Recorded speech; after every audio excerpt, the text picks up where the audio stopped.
دوست تھے، ان کی بیٹی کی شادی تھی، تو میں کبھی نہیں جاتا ایسے موقعوں پر اس قسم کی جگہ پر، لیکن اس نے میری اتنی منت کی کہ میں شرمندہ ہی ہو گیا. میں نے کہا اچھا بھائی میں آ جاؤں گا. اور پھر اس نے مجھے تسلی دلائی کہ وہاں سارا الگ الگ ہے، عورتوں کا انتظام الگ ہے، مردوں کا الگ ہے، PC لاہور میں. تو میں نے کوئی 30-32 برس کے بعد اس ہوٹل میں قدم رکھا. ماضی کے دھندلکوں میں جھانکتے جھانکتے کتنی صبحیں کتنی شامیں وہاں گزری ہوئی تھیں غفلت کی. تو میں جب وہاں سے نکلنے لگا کھانے کے بعد تو عورتیں نکل رہی تھیں، اکثر بے پرد تھیں. تو وہاں گیلری میں مجھے کسی نے روک لیا، وہ مجھ سے بات کرنے لگ گئے. میں کھڑا ہو گیا. دائیں بائیں کچھ اور عورتیں کھڑی تھیں. اتنے میں سب کی نظر پیچھے لگی، عورتوں کے بھی مردوں کے بھی. تو مجھے سمجھ میں نہیں آیا کہ یہ نظریں پیچھے کیوں اٹھ رہی.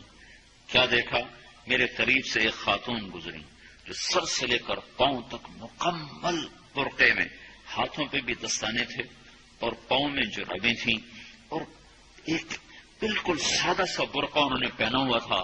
جب وہ گزری ہے تو ایک دم سناٹا چھا گیا، سارے عورتوں پر بھی سارے مردوں پر بھی. تو مجھے اس وقت خیال آیا کہ یہ حق ہے. یہ سورج جب چمکتا ہے تو ہر ایک کو اس کی روشنی نظر آتی ہے. وہ عورت اتنے اعتماد سے گزری، ورنہ ایسے ماحول میں تو جنہوں نے پردے کیے ہوتے ہیں وہ پردے اتار دیتے، سر سے دوپٹے اتار دیتے. وہ اس میں اس طرح گزری، سب کی نظریں شرم و حیا سے جھک گئیں. وہ عورتیں جن کے دوپٹے کہیں جا رہے تھے ان کی بھی نظریں شرم و حیا کی وجہ سے جھک گئیں. یہ مسلمان عورت کی پہچان ہے. یہ فاطمہ کی بیٹی ہے، یہ خدیجہ کی بیٹی ہے. یہ مغرب کی ننگی بیٹی نہیں ہے کہ جہاں ماں بیٹی کا تصور ختم کر دیا گیا ہے. اب وہ گندگی ہماری طرف پھینکنا چاہتے ہیں، وہ ہمیں یہ گند چاٹنے پر لگانا چاہتے ہیں، اور ہم اللہ کی منت کر رہے ہیں یا اللہ تو اس نظام کو توڑ دے. ہماری تو بے بسی ہے. ہماری بیٹیوں کے سر سے دوپٹے اتر گئے، کپڑے مختصر ہو گئے. عجب حال ہے. حیا پتہ نہیں کہاں ہی روٹ کے چلا گیا، نظر ہی نہیں آتا. پہاڑوں میں جا کے بھی ڈھونڈا، وہاں بھی نہیں ملا. صحراؤں میں گئے، دریاؤں میں گئے، کہیں نہیں ملا.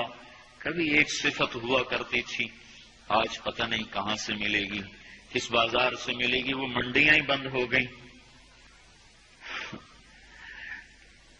جس قوم کی بچیاں ناچ گانے کو اپنا شعار اور شوق بنا لیں، ان کی نسل سے اب خالد بن ولید نہیں پیدا ہو سکتے، ناچنے والے ہی پیدا ہوں گے.